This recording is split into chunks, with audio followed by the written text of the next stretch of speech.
Samedi 30 et dimanche 31 octobre, venez assister au premier week-end du festival Forêt et Saveurs d'automne à Joinville. Dégustez sur place ou emportez avec vous les produits du marché du terroir et de truffes. Petits et grands apprécieront la déambulation des déracinés au sein du château du Grand Jardin et participez à des conférences autour des activités liées à la forêt. Plus d'informations sur le site internet et les réseaux sociaux de l'Office de tourisme du bassin de Joinville. La CGT rend hommage aux frères Lasson à Saint-Dizier. L'histoire du lac du Der racontée par une sorcière. Top départ pour le festival Forêt et Saveurs d'automne. Une résidence d'artistes pour confectionner des œuvres métalliques.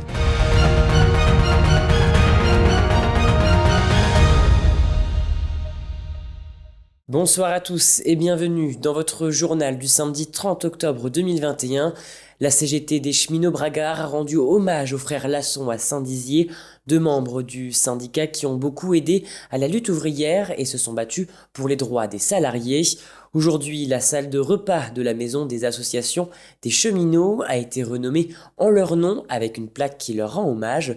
De nombreuses personnes étaient présentes et la famille était émue de voir la mobilisation pour leurs proches. Écoutez. Aujourd'hui, on a inauguré l'ancienne cantine SNCF qui fait aussi office de maison des associations depuis que c'est plus une cantine, au nom de Pierre et Christian Lasson, qui étaient des figures du mouvement social, ouvriers, cheminots, et qui ont disparu l'un derrière l'autre, tristement. C'était des gros dans le même, c'est évident d'un point de vue CGT, d'un point de vue activité bénévolat, activité sociale. Et ils ont tout fait pour améliorer les activités pour les cheminots sur le site et au niveau national pour Christian encore plus. Je sais tout ce que je leur dois, je sais tout ce que les cheminots leur doivent, je sais tout ce que les travailleurs leur doivent. Et je pense que c'est bien qu'on ait fait ça, que la CGT, le comité d'entreprise ait fait ça, parce qu'ils méritaient, ils n'aimeraient pas ça, les hommages. Mais ça fait rien.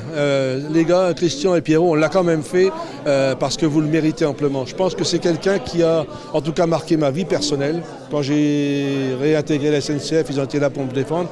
Et ils ont été de tous les combats, sans oublier les combats au prud'homme. Parce qu'ils ont fait gagner beaucoup d'affaires aux salariés. À l'occasion d'Halloween, l'Office du tourisme du lac du Der a proposé une balade contée par une sorcière. À travers 3 contes différents, la conteuse a plongé les participants dans un univers mystique. Pour créer ces histoires, la conteuse s'inspire notamment d'anecdotes, de mythes, mais aussi du quotidien. Ainsi, une des histoires racontées revient sur l'origine mystique du lac et la présence des grues cendrées dans ce lieu particulier. Un reportage de Lina Tran. Savez-vous pourquoi la grue cendrée possède une trace rouge sur son plumage ? Selon une légende, c'est une tache laissée par le diable lui-même. Une anecdote inventée et racontée par Marie, alias la sorcière des campagnes, durant sa balade d'Halloween près du lac du Der. L'idée, c'est à travers des contes de mettre en valeur des légendes, des anecdotes, des mythes qu'il pourrait y avoir autour du lac du Der. Et aussi, c'est un autre moyen de vulgariser la faune et la flore qu'on trouve autour du lac. Pendant près d'1 heure, un groupe de curieux a suivi cette sorcière aux abords du lac, écoutant attentivement 3 contes différents sur le thème d'Halloween. Loin d'être effrayants, ces contes reprennent leur définition d'origine. À travers le conte, c'est justement partir de faits existants et de venir imaginer une origine mystique, légendaire, et justement qui a encore des traces dans notre quotidien. L'idée, c'est vraiment, à travers une histoire, transmettre des notions, alors que ce soit sur la faune, la flore, mais aussi patrimoniale. Tu pourrais peut-être aller me cueillir la plus belle des pommes tout en haut. Après une première halte, près du pommier, pour raconter l'histoire d'un vieil homme qui a réussi à piéger le diable et la mort, la balade se poursuit à hauteur de la digue pour évoquer l'histoire du facteur qui reçoit une lettre de la mort elle-même. Pour sa dernière histoire, la sorcière nous raconte la naissance mystique du lac du Der. Ils ont attendu. Lucifer, roi des enfers, est revenu et il a dit à la vieille : où sont donc tous les habitants ?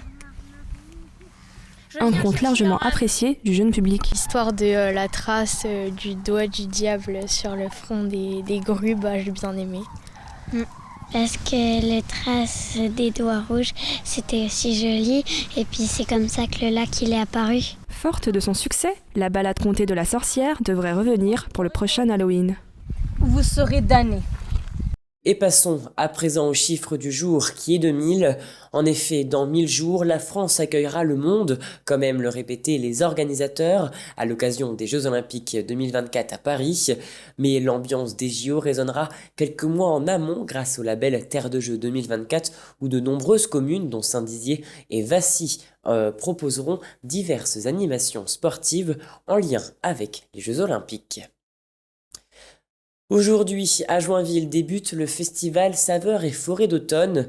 L'Office du tourisme du bassin de Joinville organise du samedi 30 octobre au dimanche 7 novembre ce festival en guise de point final à son année consacrée à l'arbre. Pour ce premier week-end, le festival a proposé au public une conférence inaugurale sur le thème de l'homme et la forêt en Haute-Marne. Pour en parler, une pointure, Madame André Corvol-Dessert, directrice de recherche au CNRS.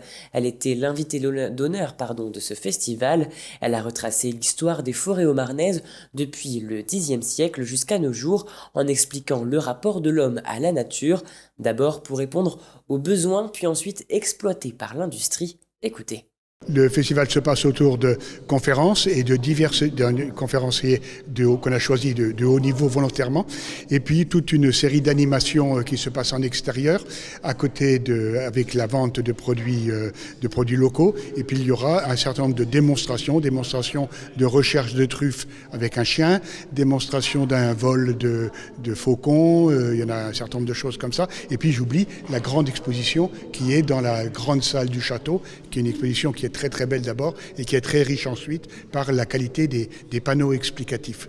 Alors l'intervenante est une dame très célèbre en France. J'ai dit sous ses traits tout à l'heure, elle est professeure, chercheur, agrégée. Elle est grande spécialiste de l'histoire des forêts. Elle a été longtemps présidente du groupe d'histoire des forêts. Elle a écrit de nombreux livres. Elle est sollicitée partout. Elle parle à la radio, elle passe à la télévision. Bref, c'est une grande dame de la forêt et qui connaît bien plein de sujets qui nous intéressent.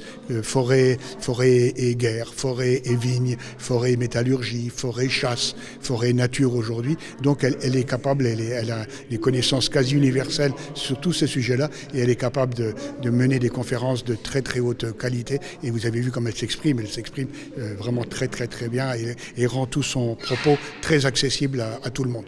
Durant les 2 derniers week-ends d'octobre, la compagnie Rue de la Casse accueille comme chaque année les week-ends des soudeurs à Nétancourt. Les personnes sont invitées à s'essayer à la soudure et créer leur propre création métallique à partir d'objets trouvés dans des tas de ferraille. Un projet artistique qui souhaite faire découvrir au grand public la soudure et faire découvrir également l'art technique proposé par la compagnie. Un reportage de Lina Tran.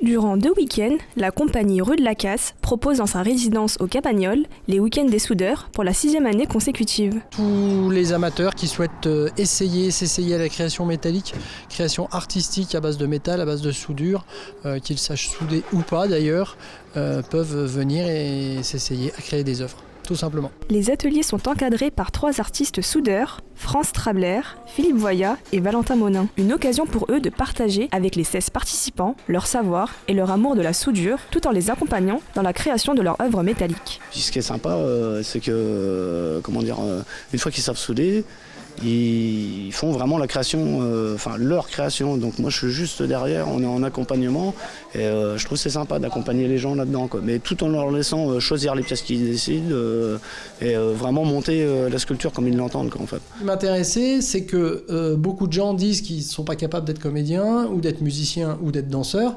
Donc pour moi c'est encore un autre moyen de partager notre passion du spectacle vivant par la technique, en fait, par des gens qui se disent oui, moi tu sais le théâtre, je suis pas bon pour être dans le théâtre, mais là on est encore par un autre moyen. Et pour moi l'action de territoire et l'action culturelle, elle se passe aussi dans cette façon de faire.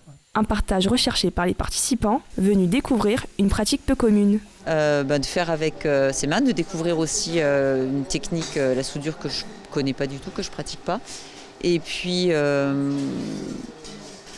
pouvoir créer avec du matériel de récupération, je trouve ça sympa. En fait, moi j'ai un sapé de menuisier et c'est vrai que j'étais plus enclin à travailler le bois.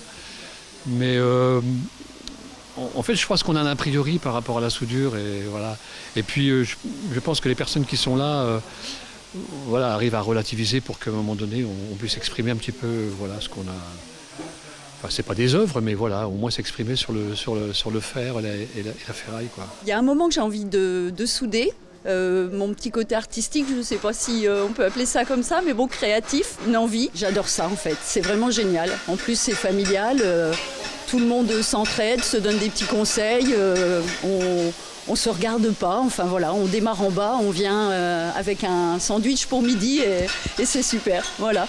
Ancien outil ou pièce de voiture, les participants s'inspirent du tas de ferraille pour assembler et créer des œuvres uniques. Ça pourrait être un homme qui aussi, comment j'allais dire, une appétence à la nature, donc mi-homme, mi-arbre ou mi-homme... mi-nature, je ne sais pas encore, mais ça va dans ce sens. Ce dernier week-end d'octobre, les participants pourront finaliser leurs créations qui seront par la suite présentées lors de l'exposition des soudeurs en 2022. Et voilà, c'est la fin de cette édition. Merci à tous de l'avoir suivi. Dans un instant, vos prévisions météo de demain. Très belle soirée à vous. Toute l'actualité qui vous concerne, à voir et ou à revoir dès maintenant sur puissancetélévision.fr et sur notre application mobile. Besoin d'envoyer des fichiers, même de très très gros fichiers? Suisse Transfert. Jusqu'à 50 Go, gratuit, sans inscription, et vos données restent en Suisse. Suisse Transfert, par Infomaniac.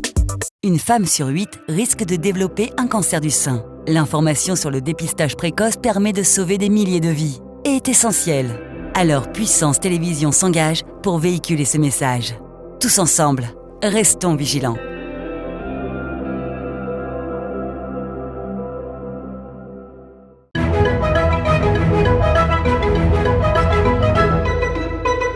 Bonsoir à tous. Pour demain matin, début du week-end, éclaircies et passages nuageux parfois denses. Il fera 11 degrés à Saint-Dizier, 10 degrés à Bar-le-Duc. Pour l'après-midi, le ciel sera très nuageux avec quelques gouttes de pluie à Vitry-le-François, ciel gris à Chaumont. Côté température, elles seront comprises entre 18 et 20 degrés. Demain, nous fêterons les Quentins et nous perdrons 3 minutes de soleil. Très bonne soirée avec Puissance Télévision.